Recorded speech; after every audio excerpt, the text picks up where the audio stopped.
ښه راغلاست هېوادوالو. غوښتل مې په یوه ډېره اساسي موضوع باندې یو 2 خبرې در سره شریکې کړم. دا سیاسي او دیني موضوع هم نه ده. تعصب، تبعیض او ټولنیزه سټیګما یا تور داغ لګول په یو چا باندې یا سپکاوي القاب کارول یو چاته.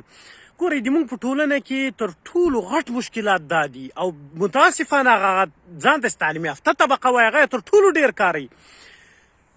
د سپکاوي القاب لکه د څه شي د ټولنیز سټیګما چې ورته وایي لږ قد نه جګې وایي ته ډینګې او سې ټیټې وایي ته پیښټکې، سې سترګې غټې وایي ته رډه یې، سې وړې وایي ته چوغه یې، او سې رنګې تورې وایي ته سوډانه او تورکونه یې، سې لږ سپینې لږ پاکې وایي ته صابونکونه یې، سې خیرن ګرځي وایي ته سپږنې.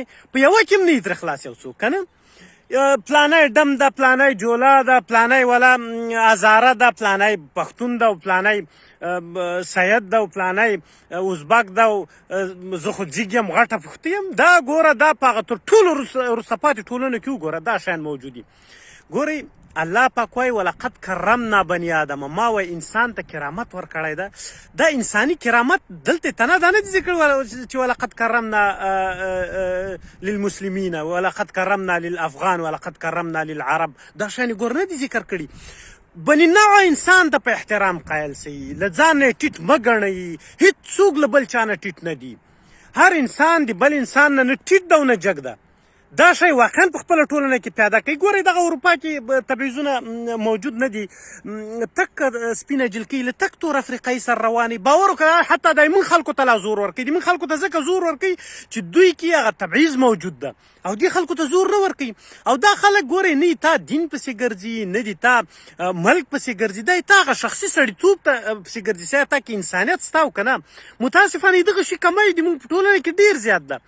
ټوله ورځ یو بل پسې سپکونکي القاب کارول، سپین ږیري هم کاروي، علما هم کاروي، پوهنتون پاسان هم کاروي، سپک الفاظ یو بل ته کاروي، سپکې خولې کاروي. اوس ما ته باور وکړه تر ټولې ډېرې کنځاوې چې لیکي خو تعلیم یافته طبقې لیکي. حتی قاریان او ملایان تر ټولو ډېر لیکي. په خدای کله مایوسه سم زه یم د موږ مدرسو کې لکه خالصه کنځاوې ورښیي. دا اوس کومه د سړیتوب خبره م ورښیي او که خالصه دا کنځاوې ورښیي. نو بناً ټولنه کې که غواړئ چې بدبختیانې، نفرتونه، جنګونه، تربورګینیانې، دا عقدې ورکې سي، تاسې تبعیض ورکوئ. دا مه وایئ چې دا ډم ده، دا جولا ده، دا اجړه ده، دا ښځه ده. اوس اجړه هم د خدای بنده ده، هغه ته هم سپکه لفظ باندې مه کاروئ، خو خدای پیدا کړی دغه شی ده.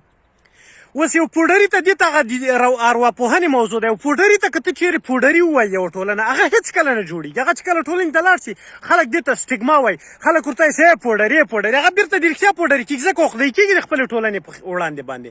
نو بناً تاسې یو دغه تعصب له ذهن نه وباسئ چې دا هزاره ده، دا چی ده، او دا ازبک ده، دا چی ده، او دا تاجک ده، او دا افغان ده، او زه پښتون یم ولا نورو نه ډېر بر یم. موږ هېچا نه هم بر نه یو. د خدای لپاره دغه پنجابیان چې موږ ټول عمر لنګماران ورته وایو، دغه د پشکو تراویح راباندې ونه کړلې. موږ له هېچا نه ډېر یو، نه ترې لوړ یو، نه ترې ټیټ یو. په دغه موضوع باندې ځان پوه کړئ. هېڅوک هم له چا نه کم نه دي. بلې نوع انسان احترام وکړئ او په سپک لفظ یې مه کاروئ. حتی خپل وړکي ورونه شونډوره، غوږوره، دا ډېر سپک عادتونه دي او په دې سپین ږیرو کې تر ټولو ډېر موجود دي متاسفانه. مننه، والسلام.